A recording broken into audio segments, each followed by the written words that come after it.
बताओ भाग्यवान, कुछ मिनटों के लिए भी तुम्हारे पास कहाँ रुकती है तन्हाई? कुछ मिनटों के लिए भी तुम्हारे पास कहाँ रुकती है तन्हाई? तुम्हें मालूम है, तुम्हारे साथ जोंक की तरह सदा चिपका रहता है तुम्हारा दोस्त मोबाइल। ज़रा बिना मोबाइल के रहकर दिखाओ कुछ क्षण। ज़रा बिना मोबाइल के ज़रा बिना मोबाइल के रहकर दिखाओ कुछ क्षण। यदि वीरांगना हो, तो बोलो, करती हो ये प्रण? मन ही मन सोच रही थी कैसे करूं ये प्रतिज्ञा। मेरा अहंकार बोला मुझसे, आज दे ही दे अग्नि परीक्षा। बढ़ गई आगे अपना मोबाइल पति को सौंप कर। और संध्या जी, आगे बढ़ते हैं, हम बात करेंगे मैत्रेय मंच के बारे में। आप जी। इस मंच को क्यों बनाए, इसका प्रेरणा कैसे मिली और जो पार्टिसिपेंट्स हैं, उनमें से एक जो भी स्टोरी ट्रांसफॉर्मेशन स्टोरी आप बता सके तो वो भी अच्छा होगा। मैत्री मंच मैंने शुरुआत की थी 2017 में। हुँ, हुँ, एक हुँ, बार हुँ। जैसे महिलाओं के कुछ आयोजन होते हैं, कीर्तन होते रहते हैं या कहीं बातचीत के लिए महिलाएँ बैठी हुई होती हैं, उनकी चौपाल होती रहती है। तो एक बार मैंने देखा कि एक महिला भजन गा रही है, दूसरी महिला भी जो साथ में बैठी हुई है, उसका उस भजन में ध्यान नहीं है। उसका ध्यान ये है कि ये माइक मेरे पास जल्दी से जल्दी कैसे आए और मैं गाऊँ। सुनने में विश्वास नहीं है, बोलने में विश्वास है। तो मुझे लगा कि क्यों ना एक ऐसा मंच शुरू किया जाए जिसमें वाद भी हो, संवाद भी हो, लेकिन विवाद ना हो और कोई फसाद ना हो। और हम वीमेन एम्पावरमेंट के बारे में बात करेंगे। आपके ओपिनियन में आज महिला समुदायों को सशक्त बनाने का सबसे कम महत्व दिया जाने वाला तरीका क्या है? What is the most overlooked way? जिसको नज़रअंदाज कर दिया गया है। हाँ। मुझे तो ऐसा लगता है कि महिलाओं के सभी पहलुओं पर और हुँ, सभी हुँ। बिंदुओं जो विषय हैं उन पर। दी गाइडिंग वॉइस हिंदी में आपका स्वागत है। टीजीवी हिंदी आपके बेहतर भविष्य के लिए और मैं हूँ नवीन समला और मैं हूँ पायल मित्तल।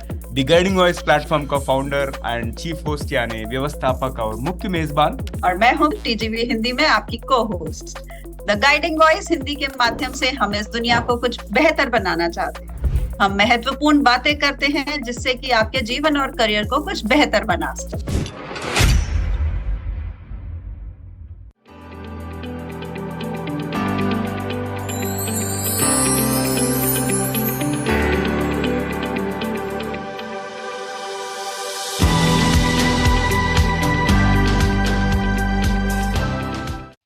बहनों, थोड़े दिन पहले मैं मंडी गई लेकर थैले। कुछ सब्जियां ठेलों पर बैठी थी नहा धोकर और कुछ लग रही थी ऐसे जैसे अभी जगी हैं सोकर। एक ठेले पर विराजमान थे लाल लाल टमाटर। लग रहा था ऐसे जैसे सामूहिक शादी में दूल्हे आए हैं नए नए ब्याह कर। मैंने आशीर्वाद स्वरूप टमाटरों पर स्नेह से हाथ फिराया। मेरी इस हरकत पर ठेले वाला जोर से गुर्राया। ए, हटो, दूर हटो, मेरे ठेले से मत सटो। 250 रुपये किलो के बेच रहा हूँ मैडम। आपको देखकर नहीं लगता इन्हें खरीदने का आप में है दम? सच्चाई बयाकर उसने मुझे दिखा दी मेरी औकात। मैंने सोचा, जो इतने टमाटरों का मालिक है वो कह सकता है ये बात। अपनी बची हुई इज्जत को आंखों में उठाकर अपनी बची हुई इज्जत को आंखों में उठाकर तेज कदमों से भागी। मैं दुम दबाकर, इतने में ही मुझे एक अजीब आवाज दी सुनाई। टमाटर ने ठेले वाले को जोर से फटकार लगाई। क्यों रे, एकड़ी दिखाकर बाहें चढ़ा रहा है? महंगे हम हुए हैं, भाव तू खा रहा है। महंगे हम हुए हैं, भाव तू खा रहा है। इस तरह तू हमें बेच नहीं पाएगा। हमारी जगह तू तुरंत ही बिक जाएगा। पिछले कुछ दिनों से हम खुद ही हैं बहुत परेशान। थाली से गायब हो गए हैं हमारे निशान। ग्राहक हमें देखकर मुंह फेर लेते हैं। हमारे दोस्त फल भी हमसे खफा खफा रहते हैं। और सब्जियां तो मानने लगी हैं हमको बेवफा। और सब्जियां तो मानने लगी हैं हमको बेवफा। ए भाई, तू ही बता, सबका प्यार खोने में भला कैसा नफा? तो गुस्से में और हम शर्मिंदगी से हो रहे हैं लाल। तो गुस्से में और हम शर्मिंदगी से हो रहे हैं लाल। हमें नहीं चाहिए आसमान तक का उछाल। इन लोगों के बिना हम कहाँ जाएँगे? ठेलों पर पड़े-पड़े सड़ जाएँगे। बहन जी, आप हमारे पास आओ। एक बार महँगे ही सही, हमें अपने घर ले जाओ। सहेलियों के बीच अपनी रहीसी का डंका पीटना, हमारी चटनी बनाकर सबका मन जीतना। देखिए, हमारे ऐसे दिन फिरे कि हम तय कर रहे हैं आदमी की हैसियत। देखिए, हमारे ऐसे दिन फिरे कि हम तय कर रहे हैं आदमी की हैसियत, जबकि हमारा ना बदला है स्वाद, ना बदली है काबिलियत। हम वापस अपनी पुरानी दुनिया में लौटना चाहते हैं। आप तो जानती हैं, हम स्टेज पर मारने के भी काम आते हैं। ये अमीरी की घुटन ज्यादा दिन नहीं आती रास। टोकरियों में खुलकर लेना चाहते हैं हम सांस। हम नहीं चाहते बिगाड़ना आपका मिजाज और रसोई की तबीयत। हम नहीं चाहते बिगाड़ना आपका मिजाज और रसोई की तबीयत। डर इस बात का है कि कहीं खो ना दें अपनी अहमियत। ऐसा माना जाता है जो ऊपर चढ़ा है वो नीचे भी धड़ाम से गिरेगा। ऐसा माना जाता है जो ऊपर चढ़ा है वो नीचे भी धड़ाम से गिरेगा। वादा है आपसे, ये टमाटर भी जल्दी ही ठेलों पर 20 रुपये किलो बिकेगा। ये टमाटर भी ठेलों पर जल्दी ही 20 रुपये किलो बिकेगा। और जब मैं अगली बार सब्जी खरीदने गई तो वास्तव में हम्म। टमाटर 20 रुपए किलो ही खरीद कर लेकर आई थी। वाह वाह वाह वाह वाह वाह! बहुत ही खूबसूरत कविता बताई आपने। तो दोस्तों आज हमारे टीजीवी हिंदी वर्चुअल स्टूडियो में मेरे साथ जुड़ी हुई है संध्या गुप्ता जी। और Sandhya Gupta ji, hearty welcome to TGV Hindi. TGV Hindi में आपका स्वागत है। तो दोस्तों मैं संध्या जी का ब्रीफ इंट्रोडक्शन देना चाहता हूँ। उन 25 वर्षों से भी अधिक समय से रेडियो कलाकार के रूप में कार्यरत उन्होंने ऑल इंडिया रेडियो के लिए महिलाओं, बच्चों, किसानों और पद्मश्री एवं परमवीर चक्र विजेताओं को शामिल करते हुए कार्यक्रम तैयार किए हैं और मैत्रेयी मंच का संस्थापक है। तो शी फाउंडेड मैत्रेयी मंच। वहाँ कर्मचारियों और नागरिकों के लिए रचनात्मकता व्यक्त करने और विविध विषयों पर चर्चा करना और ज्ञानवर्धक मनोरंजन का आनंद लेने के लिए एक मंच तैयार करती है। So this is beautiful thing. Sandhya ji, आपने जो प्लेटफॉर्म बनाई है दैट इज अमेजिंग। और दिल से लोगों से जुड़ने वाली वह रेडियो विशेषज्ञता को लाइव कार्यशालाओं के साथ जोड़कर रोजमर्रा की दिनचर्या का य- यादगार और इंटरैक्टिव अनुभवों में बदल देती है। So this is something really fascinating to me. आप बहुत ही खूबसूरत तरीके से आप जो पीपल को एंगेज करते हैं और आपका जो रेडियो एक्सपर्टीज आपके लाइव वर्कशॉप्स में इंटरव्यू इंटीग्रेट करते हैं वो बहुत अच्छा लगता है। मैंने आपके बारे में बहुत सारा बातें सुन लिया चंदा कानवानी जी के साथ। एंड चंदा कानवानी is our TGV Gujarati host. So thank you so much, Chenda, for connecting us with Sandhya ji. और संध्या जी, फिर से आपको टीजीवी हिंदी में स्वागत है। कैसे हो आज आप? और मैं आपका बहुत-बहुत धन्यवाद करती हूँ कि आपने मैत्रेयी मंच तो मैं खुद संचालित करती हूँ, लेकिन आज आपने मुझे ये मंच दिया है, जिस पर हाँ, कुछ अपने मन की बात होगी, कुछ अपने दिल की बात होगी और कुछ बातें जो कभी नहीं भी हो पाई हैं, वो भी आज मंच के माध्यम से पहुँचेंगी। Amazing amazing. सो दोस्तों आज का विषय विजन, वॉइस एंड वाइब्रेंस, यानी आवाज, दृष्टि और जीवंतता, रचनात्मकता और जुड़ाव को उजागर करना। ये टॉपिक, ये विषय के बारे में बात करने से पहले हम अपनी मेहमान संध्या जी के दिमाग में चलिए थोड़ा गुदगुदी करेंगे। तो संध्या जी, मैं कुछ यादृच्छिक शब्दों का उल्लेख करूंगा और आपके दिमाग में जो आता है आप उसे साझा करना चाहिए। आप ज्यादा मत सोचना। अगर आप तैयार है तो हम शुरू करेंगे। जी, तैयार है? मैं बिल्कुल तैयार हूँ। ओके। याद ओके। रखिए और गुदगुदी तो हमेशा हिस्सा होना ही चाहिए किसी भी कार्यक्रम का, क्योंकि दूर तलक पहुँचने के लिए गुदगुदी भी चाहिए और कभी-कभी एक छोटी-सी गुलगुली भी चाहिए, जिससे कि हाँ, सारे दिमाग के में जो स्पंदन है, उसकी शुरुआत हो जाए। Amazing, amazing. और मेरे तरफ से पहला शब्द भविष्य। वर्तमान को गढ़ना चाहिए तो भविष्य का तो स्वागत है। भविष्य अपने आप हमारी प्रतीक्षा कर रहा है, उसकी प्रतीक्षा हमें नहीं करनी है। वाह! बहुत ही पावरफुल चीज़ बताई आपने। सपना। सपने मैं अगर अपने बारे में बताऊँ तो उतने ही देखती हूँ कि जो यथार्थ के करीब हों। हाँ, जिनको छू नहीं पाऊँगी वो सपने देखती हूँ तो मुझे लगता है कि कहीं न कहीं वो बेईमानी ना हो, लेकिन युवा वर्ग पूरी तरह से सपनों को देखे और उस उछाल तक पहुँचने की कोशिश करे। जिज्ञासा, जिज्ञासा। जिज्ञासा, हाँ। उत्सुकता तो हर जगह बनी रहती है, लेकिन जिज्ञासा उस चीज़ के प्रति है मेरी कि मैं कौन हूँ? मैं क्यों आई हूँ इस संसार में? मैं कब तक हूँ इस संसार में? मुझे इस संसार को क्या देना है? और इस संसार का रचयिता कौन है? उस जिज्ञासा में अभी जी रही हूँ और इस जीवन को उस जिज्ञासा के लिए समर्पित करना चाहूँगी। अच्छा, और दूसरा शब्द मेरे तरफ से धन, मनी। इतना भी ना हो कि अहंकार के तले दब जाऊँ और इतना कम भी ना हो कि हीन भावना से ग्रसित हो जाऊँ। जितनी ज़रूरत है, उतना धन तो मेरे पास अवश्य होना चाहिए कि अपनी भी ज़रूरत पूरी कर सकूँ और दूसरों की भी ज़रूरत पूरी कर सकूँ। जिंदगी। ज़िंदा-दिली का नाम है ज़िंदगी और खुद एक बहुत ही खूबसूरत ज़िंदगी की मैं मालकिन हूँ। आविष्कार।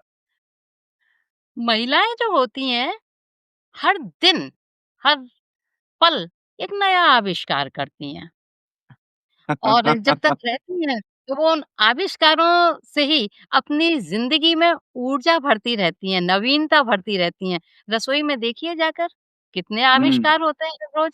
तो आविष्कारों की जननी जो है, कभी-कभी मुझे लगता है कि महिलाएँ होती हैं और छोटे-छोटे से जो आविष्कार होते हैं, उनके मन को कहीं न कहीं बहुत ही प्रफुल्लित करते हैं। नाइस। नेतृत्व यानी लीडरशिप। नेतृत्व आगे बढ़ना तो है ही है, लेकिन कुशल नेतृत्व वो है जो आगे बढ़ाने की क्षमता रखता हो, जिसमें वो कौशल हो कि सबको साथ लेकर चले। और एक बड़ी खूबसूरत बात ये है कि वो क्षमता कुछ हद तक मुझ में भी है कि मैं हाँ, नेतृत्व जो है बहुत अच्छे से कर लेती हूँ, लेकिन नेतृत्व में आगे बढ़ने के साथ-साथ कहीं न कहीं झुकना भी आना चाहिए और समर्थन भी आना चाहिए कि आप कैसे व्यक्तियों को अपने आप से जोड़ सकते हो। नेतृत्व तोड़ने की कला नहीं, जोड़ने की कला है। हुँ, हुँ। किताब। ज़िंदगी देखा जाए तो एक किताब है और मैं हर रोज़ उस किताब के पन्ने पर कुछ ना कुछ लिखती हूँ। तो ये तो मेरी आत्मकथा की किताब हो गई, लेकिन कई बार ये भी होता है कि मैं दूसरों की ज़िंदगियों को भी पढ़ती हूँ। तो मैं दूसरी किताबों को भी पढ़ती हूँ और उस ऑटोबायोग्राफ़ी भी और बायोग्राफ़ी भी, उन दोनों में मेरा रुझान है। सफलता। सफलता देखा जाए तो मेरे हिसाब से एक नज़रिया है। गृहिणी अपने परिवार का अच्छे से संचालन कर लेती है, तो वो अपने कार्य में सफल है। एक व्यक्ति ने अगर किसी को भोजन करवा दिया तो वो अपने कार्य में सफल हो गया। एक बच्चे हुँ, के हुँ। जिसके 40 नंबर आए वो भी कहीं न कहीं सफल है और एक बच्चे के जिसके 90 नंबर आए तो वो भी कहीं न कहीं सफल है। सफलता के पैमाने हम अपनी क्षमता के हिसाब से हुँ, हुँ। निर्धारित करते हैं।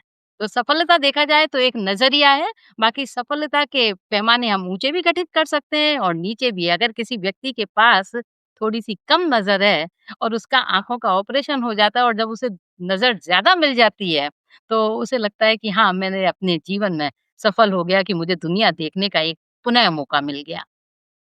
अच्छा, और आखिरी शब्द मेरे तरफ से ग्रहांतरवासी यानी एलियंस। मुझे लगता है उसके लिए मुझे अब दूसरी दुनिया में और दूसरे लोक में जाने की ज़रूरत नहीं है। जो नई पीढ़ी है, वो कहीं न कहीं मुझे यहाँ इसी इसी ग्रह पर एलियंस हुँ, देखने हुँ। का मौका मिल जाता है। आप तो बहुत ही इंस्पिरेशनल और इनसाइटफुल मैसेजेस दिए आपने। ये तो टीजीवी हिंदी प्लेटफ़ॉर्म में one of the best rapid fire responses, और आपका रिस्पॉन्सेस मुझे बहुत अच्छा लगा, बहुत ही महत्वपूर्ण है। और इस रैपिड फायर राउंड में पार्टिसिपेट करने के लिए बहुत-बहुत धन्यवाद और अंत में दूसरा रैपिड फायर राउंड भी है, जब तक स्टे ट्यून्ड। और संध्या जी, हम आगे बढ़ते हैं। पहला आपका करियर के बारे में ब्रीफली हम बात करेंगे। आपकी रेडियो यात्रा कैसे शुरू हुई और कहानी कहने की कला ने आपको कैसे आकर्षित किया? रेडियो यात्रा अगर देखा जाए तो बहुत पहले से ही, जब मैं करीब-करीब 25 साल की होंगी और आज तो मैं अपने 53 साल पूरे कर चुकी हूँ। तो वो रेडियो मेरे घर के पास था और जब मैं 6th क्लास में थी, तो उस समय मुझे लगता था, जब मैं रेडियो सुनती थी, उस समय रेडियो का प्रचलन भी था, तो मैं देखती थी कि अरे! इसके अंदर से एक आवाज़ कैसे आ रही है? वो आवाज़ जो थी मुझे बहुत प्रभावित करती थी। तो मैंने सोचा, मैं कभी-कभी अखबार पढ़ती थी और उसे उसी अंदाज में पढ़ती थी जैसे रेडियो में वो न्यूज़ पढ़ा करते थे। वो अच्छा, छठी क्लास की बात है, मुझे लगता है मैं उस समय रही होंगी 12-14 साल के लगभग की मेरी आयु होगी। उसके बाद अपने परिवार के साथ मैं जिस जगह पर आई तो वहाँ रेडियो स्टेशन पास था अलवर में। तो एक दिन अ, जाकर मैंने भी वहाँ फ़ॉर्म भर दिया। उस समय मेरी आयु हो चुकी थी 25-26 के लगभग होगी या 24-25 के बीच की वो आयु होगी। तो मैंने उसमें एक ऑडिशन दिया और उस ऑडिशन में मैं सेलेक्ट हो गई। अच्छा, तो वहाँ से फिर मैं महिलाओं के प्रोग्राम में, शायद हो सकता है मुझ में इतनी परिपक्वता रही हो कि उन्होंने मुझे महिलाओं के प्रोग्राम देने के लिए पहले कहा, तो वहाँ मैंने महिलाओं के प्रोग्राम दिए। उसके अच्छा, बाद फिर दिल्ली आ गई हूँ, तो दिल्ली में यहाँ भी महिलाओं के प्रोग्राम भी दिए और उसके बाद एक और चैनल से, रेडियो मधुबन से भी मैं जुड़ गई। तो रेडियो मधुबन अ, से जब मैं जुड़ी, के लिए भी मैंने काफ़ी सारे प्रोग्राम बनाए, कुछ फीचर बनाए, कुछ त्योहारों पर बनाए, कुछ बड़े प्रेरणादायी प्रोग्राम बनाए और कुछ ऐसे पहलुओं को भी छुआ जिन्हें हुँ, हुँ, कभी किसी ने तरफ ध्यान भी नहीं दिया। तो इस हुँ, हुँ, तरीके से करके रेडियो की शुरुआत हो गई और आपको एक बड़ी अच्छी बात बताती हूँ, यहाँ मैंने बहुत सारे बच्चों को कि रेडियो में कैसे काम करते हैं, कैसे बोला जाता है, मर्यादाओं के अंदर भी रहकर आप कैसे मनोरंजन कर सकते हो, वो सिखाया। तो बच्चे यहाँ आज मुझे कभी-कभी रेडियो मैम के नाम से भी पुकारते हैं। उन्होंने मुझे एक नाम दिया है, रेडियो मैम। नहीं, अमेज़िंग, दूसरा प्रश्न अमेज़िंग। आपने पूछा, कहानियाँ। हाँ, कोरोना का काल चल रहा था, सारी जगह देख रहे थे, कहीं निराशा है, थका-सा, हारा-सा। तो मैंने सोचा, इस समय को क्यों ना कुछ सुखदाई बना लिया जाए। मैंने उस समय करीब-करीब 27 कहानियाँ अपनी आवाज़ में रिकॉर्ड की और उनकी अवधि थी 2 मिनट, ढाई मिनट, 5 मिनट, 7 मिनट और वो कहानियाँ थी पंचतंत्र की कहानियाँ। हुँ, हुँ, हुँ, जो हुँ, कहानियाँ भारत के हर बच्चे के पास हैं, हर बुजुर्ग के पास है और हर युवा के पास है और आज भी उन कहानियों के उदाहरण दिए जाते हैं किसी भी बच्चे को प्रेरणा देने के लिए। हितोपदेश में वो कहानियाँ हैं, विष्णु शर्मा ने वो कहानियाँ लिखी हैं। उन कहानियों को पशु और पक्षियों के माध्यम से लोगों तक पहुँचाया गया है और उसमें कहीं न कहीं प्रेरणा छिपी हुई है।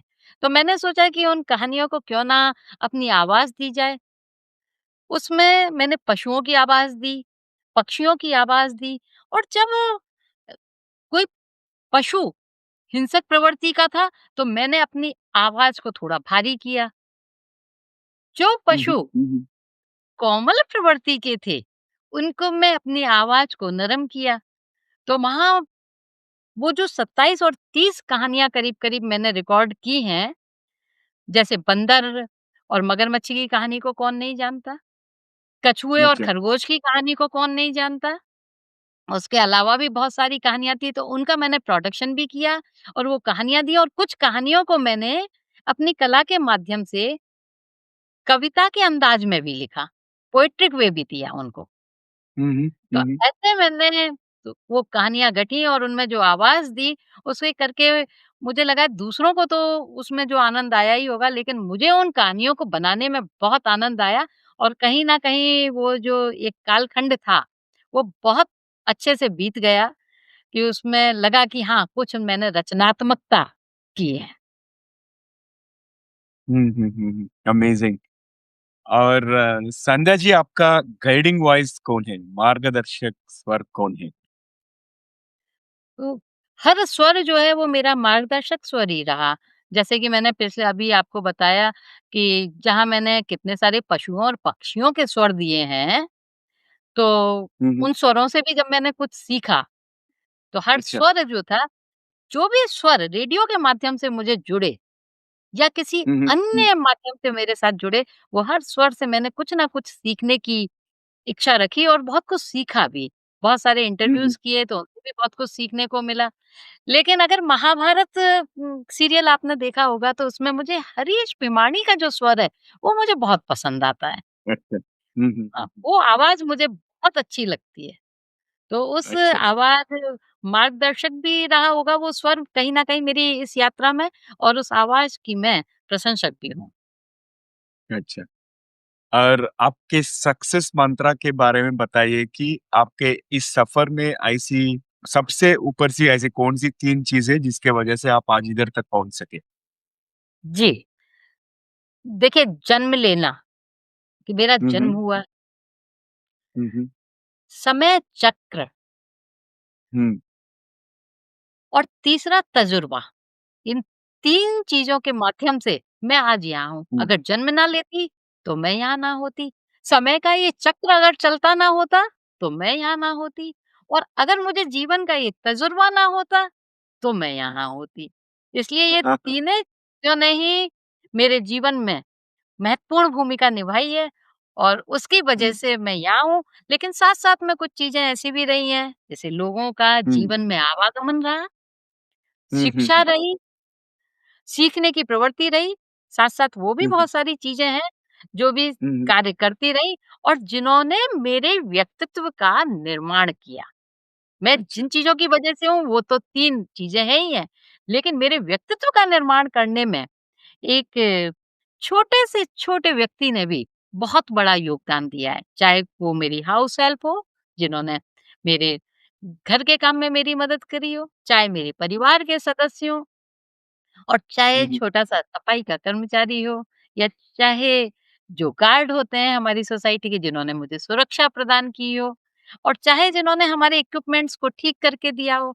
तो हर व्यक्ति का कहीं न कहीं बहुत बड़ा योगदान रहा है जीवन में, जिन्होंने मेरे व्यक्तित्व को निर्मित करने में बहुत महत्वपूर्ण भूमिका अदा की है और उन सबके लिए मैं आजीवन शुक्रगुज़ार रहूँगी।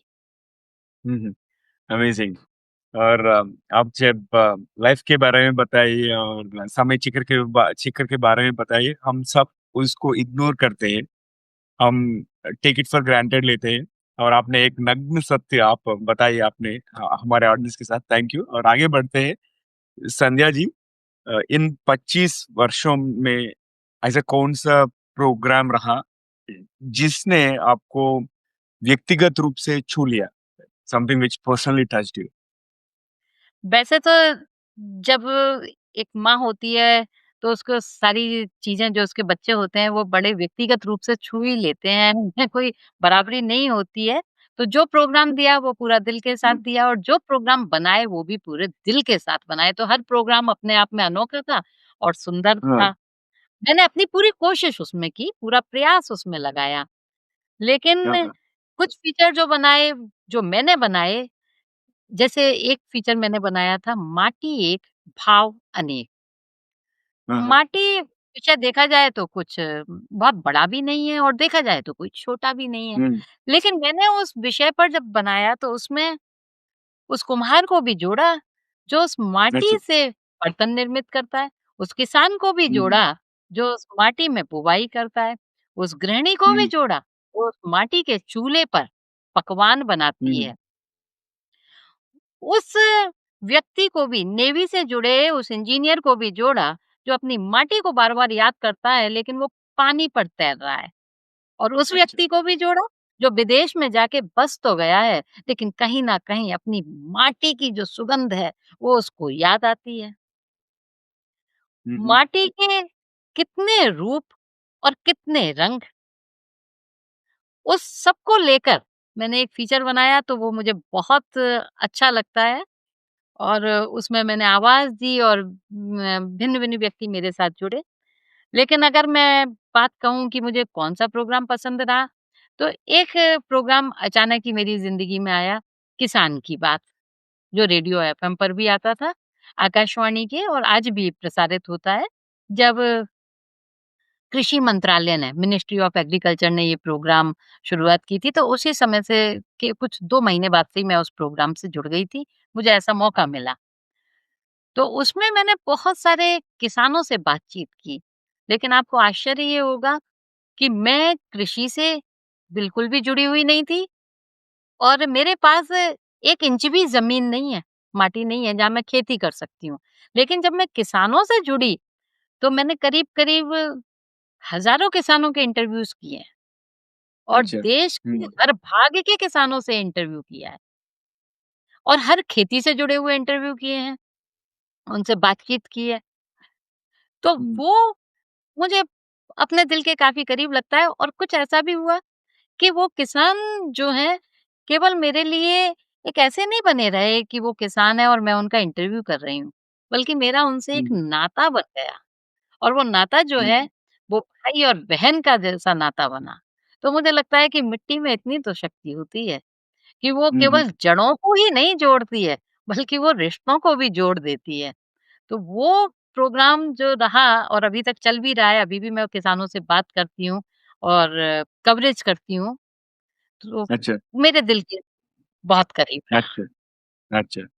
अमेज़िंग, बहुत ही इंस्पायरिंग लग रहा है ये कन्वर्सेशन मुझे और आपके सामने मैं तो बहुत ही छोटा आदमी हूँ, लाइक आप इतने सारे इंटरव्यू की है और आपका नॉलेज और जो भी मुझे तो मैं इन्फीरियर फ़ील होना लग रहा हूँ अभी। नहीं, ये तो सोचने की बात भी नहीं है, मंच आप दे रहे हैं और मैं तो उस मंच पर आई हूँ आज, अगर आप ही ना होते तो मैं यहाँ कहाँ से आती? इसलिए आप बड़े हैं और हमेशा बड़े रहेंगे।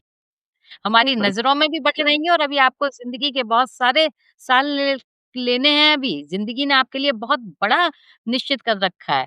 तो राइट, इसलिए आप हमेशा बड़े रहेंगे। सही है। Thank you for that. हमारे पास ज़िंदगी का छोटा समय है।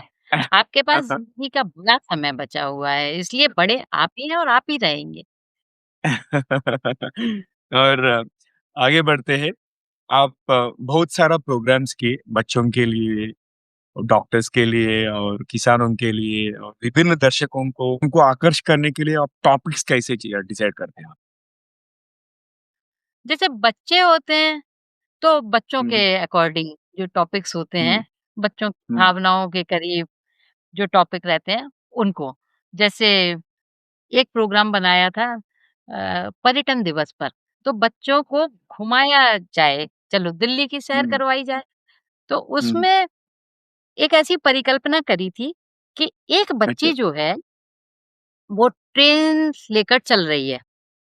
अच्छा, छुक, छुक, छुक, छुक, छुक, छुक, छुक, छुक, छुक, छुक, छुक ऐसे करके क्योंकि मेरे प्रोग्राम ऑडियो रहते हैं, तो मुझे हाँ, उसमें आवाज़ वो डालनी पड़ती है और आवाज़ के साथ-साथ मुझे उस बात का ध्यान रखना पड़ता है कि एक चित्रण जो है वो सजीव हो जाए नज़रों के आगे अच्छा, कि हाँ, वास्तव में ट्रेन आ रही है, ट्रेन की सीटी बज रही है और बच्चे जो हैं उस ट्रेन में यात्रा कर रहे हैं। रेलगाड़ी, रेलगाड़ी ऐसे करके उसके बाद वो प्रोग्राम जो बनाया था तो क्योंकि वो पर्यटन दिवस पर प्रोग्राम बनाया था, तो उसमें किसी बच्चे को जो है एक चिड़ियाघर के लिए हाँ, खड़ा हाँ, किया। बच्चा जैसे बोलता हाँ, है, "मैं हूँ तोताराम, आइए, आइए मेरे सारे दोस्त आइए।" तो उसको तोताराम बनाया, तो वो चिड़ियाघर घुमाएगा। तो मुझे ये ध्यान रखना पड़ेगा कि मैंने जहाँ तोताराम बनाया है, क्योंकि चिड़ियाघर का एक पक्षी होगा तोताराम। बच्चों को हुँ, जब रेल हुँ, म्यूज़ियम घुमाया तो उसमें जो रेल म्यूज़ियम घुमाने वाली बच्ची है, उसका नाम रख दिया छुक-छुक देवी। अच्छा। मैं हूँ छुक-छुक देवी। आइए मेरे सारे दोस्तों, आपका इस रेल म्यूज़ियम में स्वागत है। तो वो बच्ची ऐसे हाँ, बोलेगी हाँ, और फिर वो आपको घुमाए एक जैसे मैंने उसमें चरित्र किया डॉल म्यूज़ियम घुमाया, तो डॉल म्यूज़ियम जो घुमाया, तो उसमें बच्ची का नाम रख दिया जो उनके गाइड थे, वो गुड़िया देवी। तो इस हुँ, हुँ, तरीके से एक परिकल्पना की और दिल्ली की वो सैर करवाई थी। तो वो प्रोग्राम में ये ध्यान रखना पड़ता है कि बच्चों के लिए जब प्रोग्राम बनाया जाए, तो बच्चों तक वो बात कैसे पहुँच सकती है जल्दी और हुँ, एंटरटेनिंग तो हो, वो तो सबसे हुँ, ये एक आपके लिए चुनौती भी रहती है और सबसे बड़ा आपका एक भाव भी होता है और उसके साथ-साथ प्रोग्राम प्रेरणादायी भी हो और जो बच्चों तक शीघ्र उनके दिमाग में रजिस्टर हो जाए, ऐसा प्रोग्राम बनाती हूँ। हाँ, जब हुँ, महिलाओं के लिए प्रोग्राम बनाती हूँ, तो ये सोचकर बनाती हूँ कि कौन से ऐसे भाव हैं जो महिलाओं को छू जाएँ, कौन से ऐसे विषय बिल्कुल। हैं जो महिलाओं को छुएँ। तो उन विषयों हुँ, को लेकर करती हूँ क्योंकि कई बार गृहस्थी की आपाधापी से निकल कर वो महिलाएँ जब हमारे पास हुँ, आती हैं, हमारे साथ जुड़ती हैं, तो विषय भी ऐसे ही होने चाहिए। जहाँ कुछ समस्याएँ हैं तो उनके समाधान भी आने चाहिए। और किसानों के लिए तो विषय वहाँ से भी चुने जाते हैं और उन्हीं विषयों पर फिर हम बात करते हैं। ओके, तो भी एक किसी फसल के बारे में बात हुई, तो जो विषय रहता है जैसे श्रोता होते हैं और जो समय होता है, रेडियो में हमेशा हाँ, इस बात का भी विशेष ध्यान रखना चाहिए कि समय क्या है? तो हुँ, हुँ, वो जो समय होता है उसके अकॉर्डिंग आपको प्रोग्राम बनाने चाहिए। अगर होली का समय चल रहा है तो आप दीपावली का प्रोग्राम नहीं बना सकते हैं, तो आप होली का बनाइए। अगर आप सुबह का समय चल रहा है तो सुबह अगर ब्रॉडकास्ट है तो उसमें इस बात का ध्यान रखना चाहिए कि सुबह जो है व्यक्ति कुछ सूदिंग सा सुनना चाहता है। कुछ ऐसा हो जो भजन रूप में हो तो वो उसको ज़्यादा छुएगा। तो अच्छा। इस तरीके से श्रोता अपने आप आ जाते हैं, चुन लिए जाते हैं। हमें चुनने की ज़रूरत नहीं पड़ती, श्रोता हमें चुन लेते हैं। हुँ, हुँ, हुँ, हुँ, अमेज़िंग। और हम दूसरा सवाल को जाने से पहले आप मोबाइल के ऊपर एक कविता लिखी है ना? वो जी। कहिए हमारे ऑडियंस के साथ शेयर कीजिए। मोबाइल देखा जाए तो ऐसा विषय है जो हर हाथ में होता है। लेकिन देखिए हास्य के माध्यम से इसमें एक व्यंग्य भी किया है मैंने। हास्य तो अच्छा, है ही कविता में, हाँ, लेकिन एक हाँ, हाँ। व्यंग्य भी है कविता में। तो अच्छा, हास्य व्यंग्य की ये रचना है जो बहुत जल्दी ही लिखी थी और इसको लिखने में मुझे भी मज़ा आया। मुझे लगता है कि जो श्रोता और जो हमारे दर्शक हैं और आप जब इसे सुनेंगे तो आपको भी आनंद आएगा। हुँ, हुँ, आंगन में बैठी मैं बुदबुदा रही थी, कल्पनाओं से खुद को गुदगुदा रही थी। आंगन में बैठी मैं बुदबुदा रही थी, कल्पनाओं से खुद को गुदगुदा रही थी। मैं और मेरी तन्हाई आपस में बातें करते हैं। तभी पीछे से आवाज आई, तुम्हारे इस झूठ पर हम विश्वास नहीं करते हैं। हुँ, हुँ। जैसे ही पति ने मेरे शब्दों को ठहराया झूठ, मैं महारानी कैकेयी की तरह गई रूठ। पति बोले, मैं राजा दशरथ नहीं, जो तुम्हारे रूठे मुख को देखकर हथियार डाल दूंगा। मैं नए भारत का पति हूँ। तुम्हारी असत्य बात को सत्य साबित करके ही मानूंगा। बताओ भाग्यवान, कुछ मिनटों के लिए भी तुम्हारे पास कहाँ रुकती है तन्हाई? कुछ मिनटों के लिए भी तुम्हारे पास कहाँ रुकती है तन्हाई? तुम्हें मालूम है, तुम्हारे साथ जोंक की तरह सदा चिपका रहता है तुम्हारा दोस्त मोबाइल। जरा बिना मोबाइल के रहकर दिखाओ कुछ क्षण। जरा बिना मोबाइल के जरा बिना मोबाइल के रहकर दिखाओ कुछ क्षण। यदि वीरांगना हो तो बोलो, करती हो ये प्रण? मन ही मन सोच रही थी कैसे करूं ये प्रतिज्ञा। मेरा अहंकार बोला मुझसे, आज दे ही दे अग्नि परीक्षा। बढ़ गई आगे अपना मोबाइल पति को सौंप कर। हुँ, बढ़ हुँ। गई आगे अपना मोबाइल पति को सौंप कर। पति ने कहा, विजयी भाव मेरी आंखें पोंछ कर। छिन गई दुनिया, छिपा रही थी लाचारी, अब हिम्मत दिखाने की थी मेरी बारी। सोचा मन लगाने के लिए सहेली के घर घूम आए। मैंने गाड़ी बुक कराने के लिए देखा दाएं बाएं। कोई बात नहीं, घर बैठकर मन लगाती हूँ, कोई नई डिश बनाती हूँ। रसोई में मैदा ने दे दिया धोखा, यहाँ फिर ज़ेप्टो ने मुझे रोका। बुझ गया मन, टूट गया तन। हाँ, सीधी जरूर हो गई थी सालों से अकड़ी गर्दन। अब किसी को ना चाहिए मायका, ना चाहिए सासरा। हम भरे पूरे हैं अगर हमारे पास है मोबाइल का आसरा। कैसे पूरी तरह मेरे दिमाग पर मोबाइल छा गया है?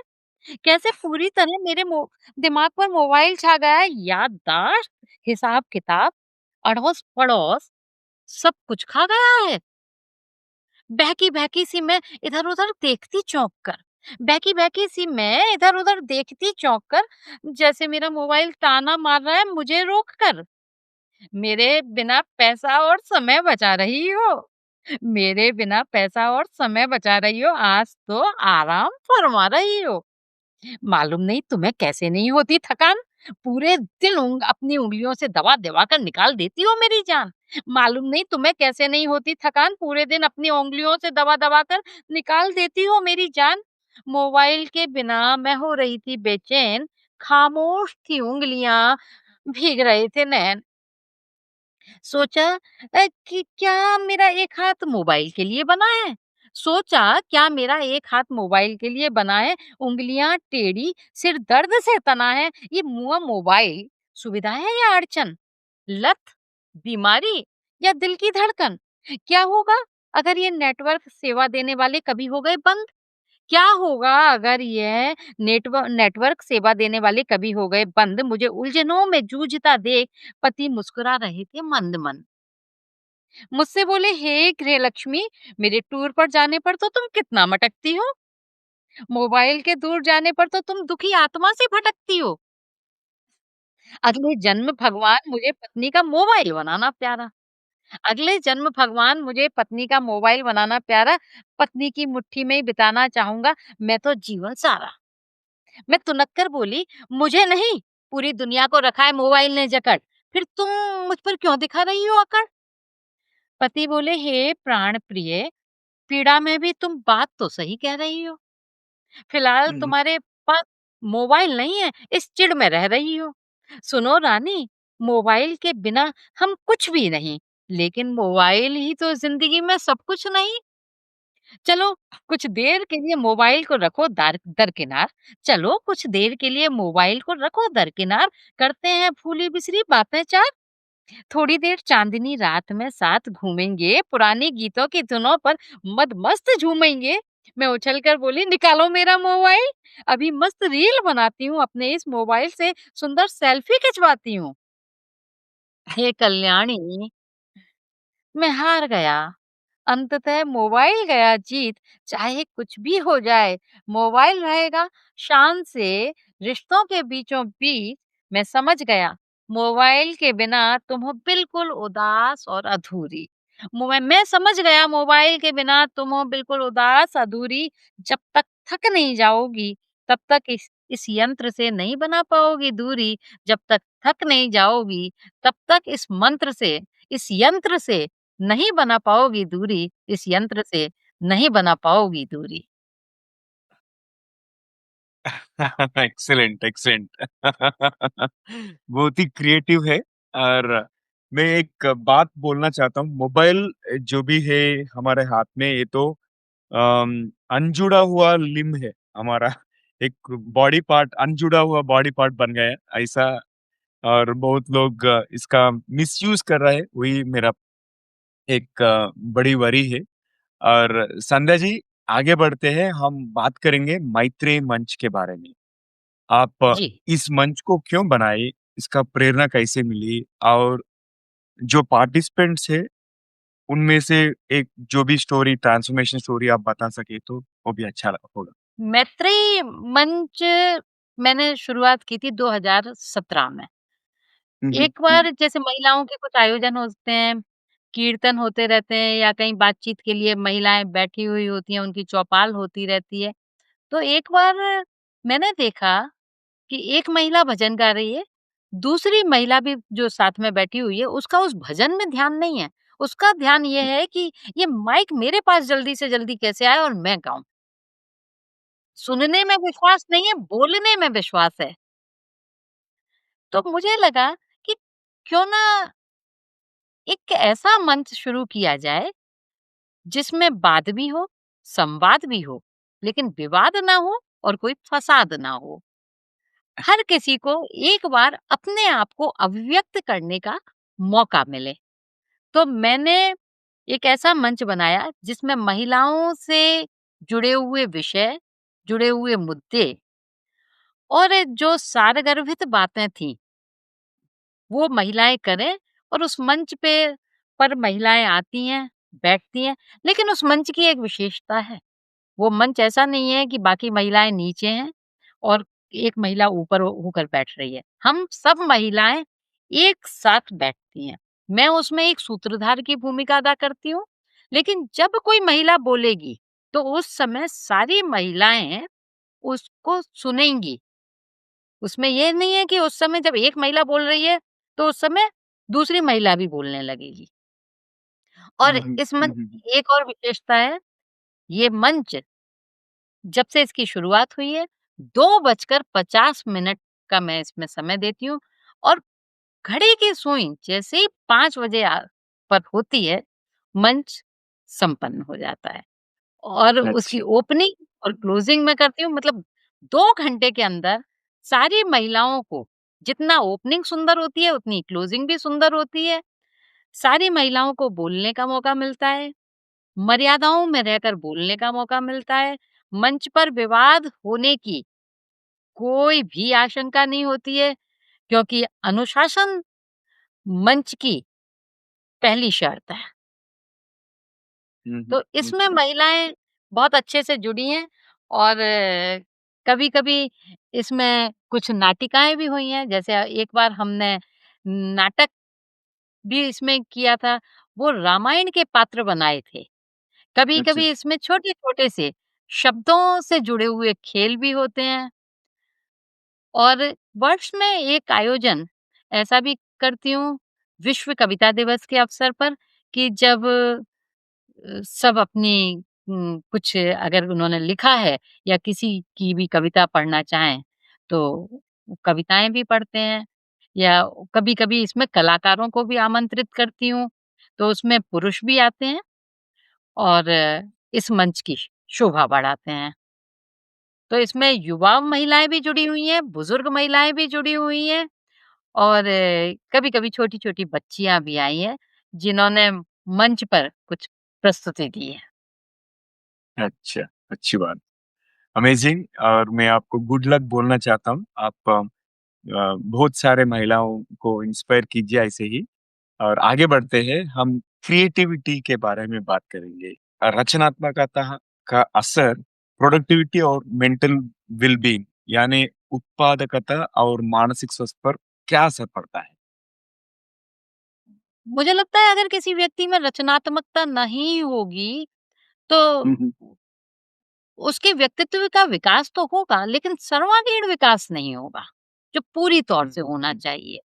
तो हुँ, हुँ। रचनात्मकता तो हर व्यक्ति के साथ जुड़ी हुई होती है। कभी-कभी ऐसा होता है कि मौके ज़्यादा मिल जाते हैं, तो वो हुँ, रचनात्मकता खुलकर सामने आ जाती है और कई बार मौके नहीं मिलते हैं, तो रचनात्मकता कहीं न कहीं दब जाती है।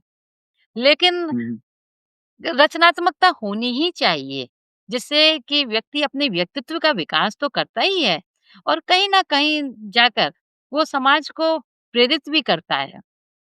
अगर अमिताभ बच्चन को एक मंच नहीं मिलता, तो आज इतना बड़ा कलाकार हमारे सामने कैसे होता? अगर लता मंगेशकर को वो मंच नहीं मिलता, तो आज इतनी संगीत की वो धुनें और वो स्वर लहरियाँ हमारे कानों में कैसे गूंजती? अगर आज आप मुझे ये मंच नहीं देते, तो कहीं न कहीं मेरी रचनात्मकता छिप कर रह जाती। मैं इन कविताओं को कहाँ सुनाती? तो हुँ, रचनात्मकता हुँ। रचनात्मकता व्यक्तित्व को तो सुदृढ़ करती ही है और व्यक्ति को भी सुदृढ़ बनाती है। लेकिन कहीं न कहीं रचनात्मकता देश को, समाज को और संसार को भी सुदृढ़ बनाती है। ऐसा मेरा मानना है। अच्छा और हम वीमेन एम्पावरमेंट के बारे में बात करेंगे। आपके ओपिनियन में आज महिला समुदायों को सशक्त बनाने का सबसे कम महत्व दिया जाने वाला तरीका क्या है? What is the most overlooked way? जिसको नज़रअंदाज कर दिया गया है।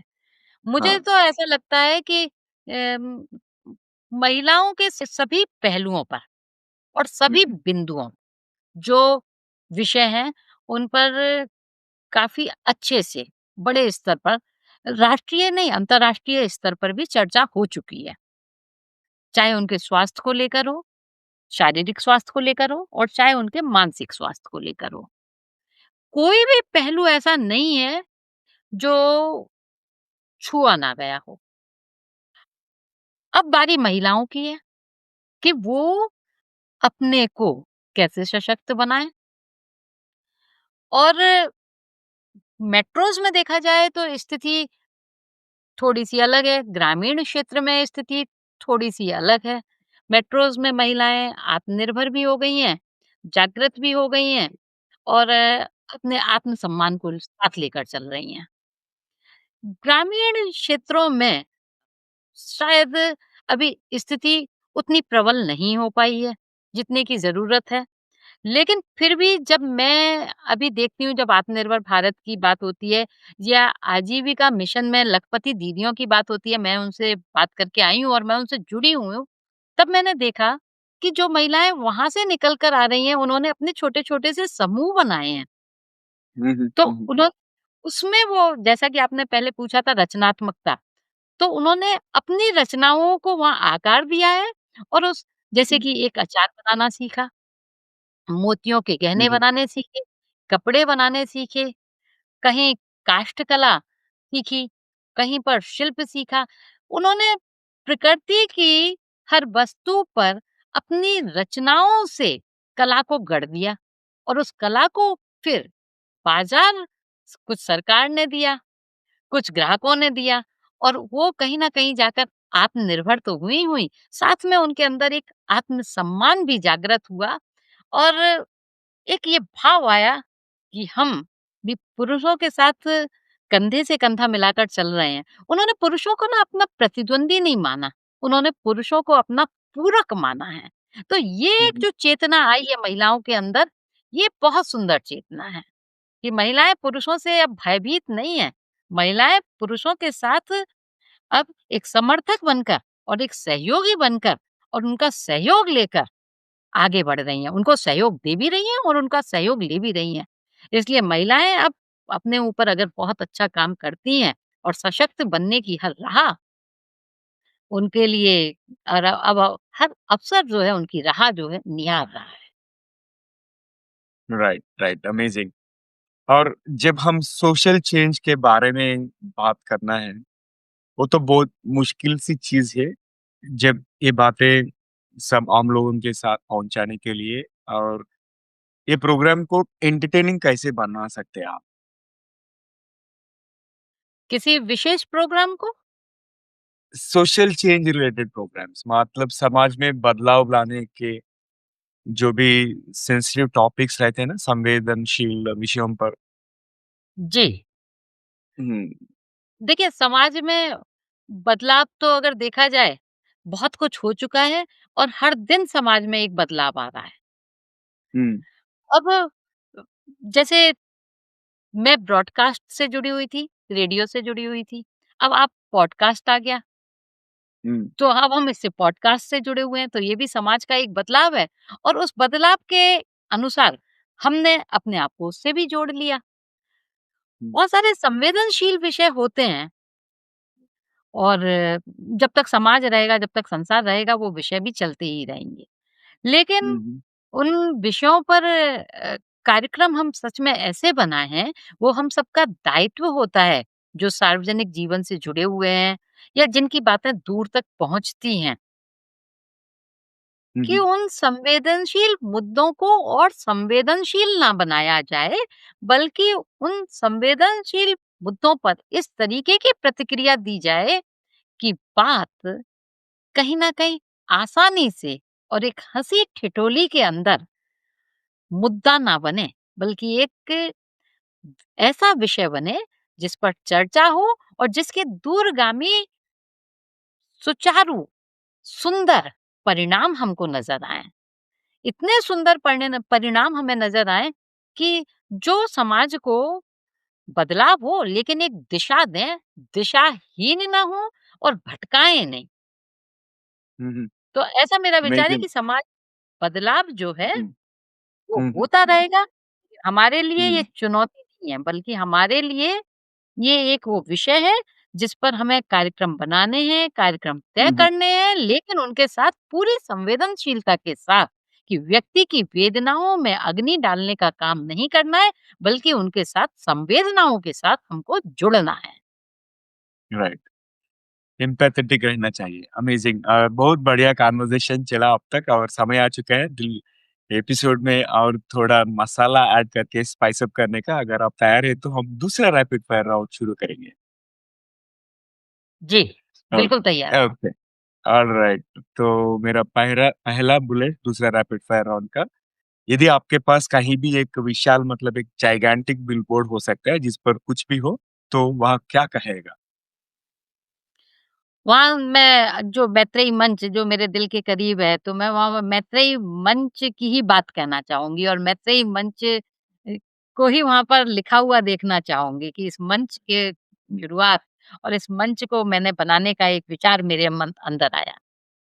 अच्छा, अमेजिंग। आपको किसी सेलिब्रिटी के साथ डेट करना हो तो वो कौन होगा और क्यों? किसी सेलिब्रिटी के साथ अगर मुझे डेट करना हो, हाँ, हाँ। अगर अभी मैं चाहें जिस तो। सेलिब्रिटी का नाम बिल्कुल, तो मर्यादा पुरुषोत्तम राम, वो ऐसे हाँ। सेलिब्रिटी हैं मैं उनके साथ ही डेट करना चाहूँगी जो मेरे जीवन के जब मैंने पहली साँस ली थी तब मेरे साथ जुड़े हुए थे और जो मैं अंतिम साँस लूँगी वो उसके साथ भी मेरे साथ जुड़े हुए होंगे। तो मुझे कभी ये भय ही नहीं रहेगा कि मैं अभी इनके साथ डेट कर रही हूँ और अभी ये मेरे साथ में छूट जाएँगे। तो प्रभु राम और जिन्हें मर्यादा पुरुषोत्तम भी कहा जाता है, मैं उनके साथ ही जीवन का हर क्षण और हर पल बिताना चाहूँगी जिनसे छूटने का भय मुझ में कभी नहीं रहेगा। वाह! बहुत ही क्रिएटिव है आप। और आपको एक दिन के लिए डिक्टेटर यानी नियंता बन के ऐसा नियम बनाने का मौका मिले जिसे सभी को मानना होगा तो आप क्या नियम बनाओगे आप? मैं पहली बात तो नियम ऐसा बनाऊँगी एक नियम ऐसा बनाऊँगी कि इस नियम की पालना हमेशा करनी है।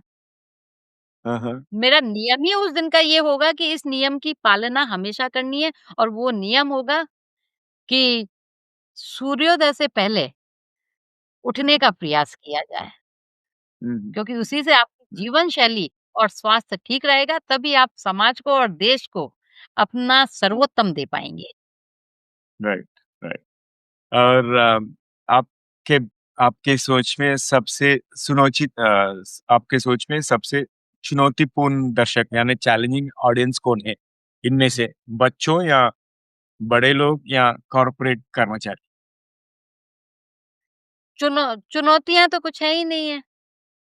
कोई चुनौतीपूर्ण श्रोता नहीं है। कार्यक्रम चुनौतीपूर्ण हो सकते हैं जिनमें हमें हाँ, जिनको रोचक बनाना हमारी ज़िम्मेदारी होती है। लेकिन जिस हाँ, समय पर जिसको वो कार्यक्रम हुँ, हुँ। परोसा जाएगा, वो श्रोता और दर्शक उसको सुनेंगे ही। तो मुझे नहीं लगता कि यहाँ कोई चुनौतियाँ सामने आएँगी। बस अच्छा, कार्यक्रम को परोसने का अंदाज़ जो है, वो रोचक होना हुँ, चाहिए। अच्छा, अमेज़िंग। और आपको किसी फ़िल्म के रीमेक में हीरोइन बनने का मौका मिले तो आप कौन-सा फ़िल्म करना चाहोगे?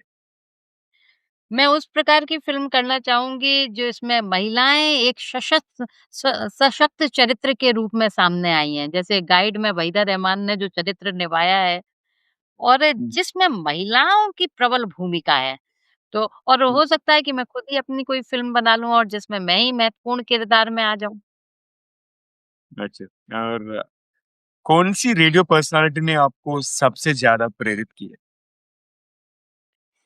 रेडियो आकाशवाणी से क्योंकि पिछले बहुत वर्षों से जुड़ी हुई हूँ, तो यहाँ बहुत सारे रेडियो व्यक्तित्व थे।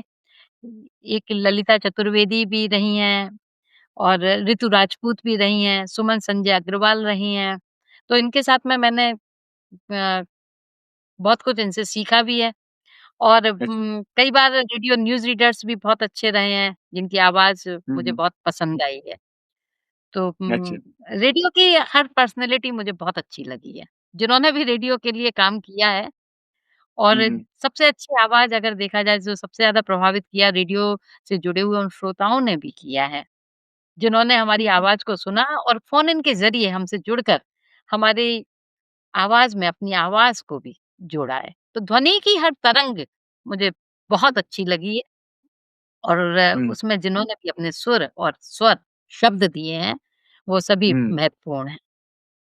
और दूसरा सवाल आखिरी सवाल ये रैपिड फायर राउंड में, ऐसी कौन-सी आधुनिक यंत्र यानी फैंटेसी गैजेट है जो आप देखना चाहोगे या खुद ही इन्वेंट करना चाहोगे? मानव ने मशीन तो बना दी है, तो कभी-कभी लगता हाँ, है कि मानव जो है अब खुद भी मशीन जैसा हो गया है और मशीनें मानव जैसी हो गई हैं, तो उसमें एक चीज़ विलुप्त हो गई है, संवेदनाएँ। तो मैं कुछ ऐसा इन्वेंट करना चाहूँगी कि जिसमें व्यक्ति की जो संवेदनाएँ हैं वो पुनः जागृत हो जाएँ। जो संवेदनाएँ खत्म हो रही हैं, उन संवेदनाओं की जागृति के लिए अगर कोई यंत्र बन सकता है, क्योंकि बाकी तो सारे यंत्र बन चुके हैं, आर्टिफ़िशियल इंटेलिजेंस आ ही चुका है, तो वो सब चीज़ें हैं, लेकिन संवेदनाओं के लिए अभी फ़िलहाल कोई यंत्र नहीं बना है, तो मैं मानवीय संवेदनाओं को जागृति प्रदान करने का कोई यंत्र बनाना चाहूँगी। Amazing, amazing. और दूसरा रैपिड फायर राउंड भी बहुत बढ़िया चला और आखिरी एक सवाल है, जो अभी उभरते हुए युवा है, उनको आप ऐसा क्या सलाह देना चाहेंगे आप? हमारे जो उभरते हुए युवा हैं, वो बहुत ऊर्जा से भरपूर हैं और सशक्त भी हैं हर क्षेत्र में, चाहे वो उनके कार्य करने का क्षेत्र हो, चाहे उनकी शिक्षा का क्षेत्र हो, लेकिन वो दिशाहीन ना हो, उसके लिए उनको अपने ऊपर जो कार्य करना है, अपनी जीवन शैली के ऊपर करना है और अपने स्वास्थ्य के ऊपर करना है और अपनी ऊर्जा का सदुपयोग करना है। और जो हुँ, भी हुँ। समाज के वंचित वर्ग हैं, चाहे वो बुजुर्ग हैं, चाहे वो कहीं कुछ ग्रामीण क्षेत्र रह गए हों या कहीं कुछ महिलाएँ रह गई हों, तो वो वहाँ जिस तकनीक का इस्तेमाल करके अगर उनको सशक्त बना सकते हैं अपनी ऊर्जा के माध्यम से और अपने को स्वस्थ रख सकते हैं, तो वो देश के लिए बहुत बड़ा योगदान देंगे। तो मैं उनको कहूँगी कि अपनी ऊर्जा का पूरा-पूरा अ, उपयोग करें और ऐसा उपयोग करें जो अपने आप को भी सशक्त बनाए और दूसरों हुँ, को भी हुँ। सशक्त बनाए। अमेज़िंग। बहुत बढ़िया मैसेज दिया आपने और संध्या जी, आपसे बात करके बहुत मज़ा आया और बहुत ही सीख लिया मैंने आज आपके बारे में और आपके काम के बारे में और आपका क्रिएटिविटी के बारे में और आपको टीजीवी हिंदी में इंटरव्यू एक्सपीरियंस कैसे लगा? ये एक बहुत ही साधारण नहीं, इसे मैं कहूँगी एक असाधारण अनुभव रहा ये मेरी ज़िंदगी का और बहुत अच्छा लगा और जो आपकी एक मन-भावन मुस्कुराहट है ना, जो मुस्कान पूरे 1 घंटे के दौरान बनी रही, उसने मुझे बहुत प्रभावित किया कि व्यक्तित्व कैसा भी हो और उसके साथ आप इस मुस्कुराहट के साथ बात कर सकते हैं। तो बहुत अच्छा इंटरव्यू रहा, ये बहुत अच्छी बातचीत रही। इंटरव्यू तो क्या कहेंगे, इसे बहुत अच्छी एक बातचीत कहेंगे बात सी और हाँ। और इसमें मैं भी आपको एक बात कहना चाहूँगी कि असाधारण व्यक्ति जो होते हैं, उनसे तो सभी बात कर लेते हैं, जो प्रतिभाशाली होते हैं, गुणी होते हैं, कुशल होते हैं, लेकिन एक साधारण व्यक्तित्व को भी आपने एक मंच प्रदान कर दिया और उससे भी आपने ऐसी बातचीत की है। तो ये मेरे लिए एक बहुत ही गौरवशाली अनुभव है और मैं अपने आप को बहुत ही सौभाग्यशाली मानती हूँ। ये मेरा बड़ा सौभाग्य है कि आपने मुझे ये मंच प्रदान किया। साधारण व्यक्तियों को सामान्यतः कोई मंच प्रदान करता नहीं है। नहीं, आप तो खुद ही एक रेडियो पर्सनैलिटी है, आप साधारण व्यक्ति नहीं हैं। और हाँ, बहुत-बहुत अच्छा लगा। Thank you so much for all the positivity और हम फिर से आपको हमारे प्लेटफ़ॉर्म पे बुलाएँगे, फिर से बहुत सारा बातें करेंगे और आपको और मैत्रेयी मंच प्लेटफ़ॉर्म को all the very best. Please continue doing the great work और हमारे टीजीवी प्लेटफ़ॉर्म के तरफ से कोई भी मदद होना चाहिए तो आप ज़रूर हमें बोलिए। जैसा कि हमारे इस कम्युनिटी में बहुत सारा पर्सनालिटी डेवलपमेंट एक्सपर्ट्स है, लाइफ कोचेस है, मैं मुझसे जुड़ा सकता हूँ मैं आपको। ऑलराइट? तो डू लेट मी नो। बहुत-बहुत ऑलराइट, धन्यवाद। बहुत-बहुत धन्यवाद। ऑलराइट। तो दोस्तों, ये था आज का हमारा एपिसोड संध्या गुप्ता जी के साथ और आखिरी के भाग से पहले आपसे एक विनती है, अगर आपको ये एपिसोड, ये श्रृंखला पसंद आए तो अपने 3 करीब के लोगों यानी दोस्तों या फैमिली मेंबर्स या कोलीग्स किसी के साथ भी शेयर कीजिए, शायद उन्हें भी इससे कोई फ़ायदा हो या कोई टिप्पणी उन्हें भी पसंद आए। तो thank you so much in advance. और आप सामान्य ज्ञान सुनते हैं। आज तो रेडियो पर्सनैलिटी संध्या गुप्ता जी के साथ बात की। मैंने सोचा कि रेडियो के बारे में कुछ कम ज्ञात तथ्य के बारे में बताऊँ। और ऑल इंडिया रेडियो की शुरुआत 1936 में हुई थी। मतलब जब रेडियो इंडिया के घर-घर में आने लगा, तब लोग पहली बार लिविंग रूम स्टोरी टेलर का अनुभव कर रहे थे।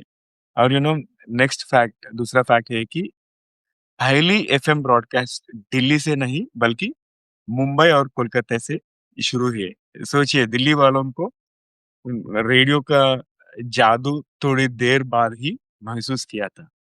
और एआईआर ऑल इंडिया रेडियो पर बच्चों के लिए पंचतंत्र कथाएं सुनने का 1970s और 1970s के बच्चों की सबसे बड़ी पसंद थी। और कई लोग अब भी याद करते हैं कि सुबह उठकर रेडियो पर कहानी सुनना कितना मजेदार होता था। और दूसरा फैक्ट है कि एयर इंडिया के पास 23,000 से ज्यादा कर्मचारी थे और 400 से ज्यादा स्टेशंस थे। और यानी इंडिया में रेडियो का जाल इतना बड़ा था कि हर गांव और शहर तक आवाज पहुंचाई जा सके। और एयर इंडिया रेडियो ने स्वतंत्रता संग्राम में भी बड़ा रोल निभाया। अंग्रेजियों के खिलाफ खबरें और स्वतंत्रता सेनानियों का कहानियां रेडियो से आम लोगों तक पहुंचाई जाती थी। और लास्ट फैक्ट है कि एआईआर पर लाइव इंटरव्यू और डिबेट्स की शुरुआत भी बहुत पहली हुई थी। मतलब आज के टॉक शो जैसा इंटरैक्टिव फॉर्मेट की जड़े रेडियो तक जाती है। So which means all the platforms like podcast platforms, live shows, they all dates back to the radio. Radio के प्लेटफॉर्म से बहुत लोग इसके पहले like they have done live interview sessions and all, right.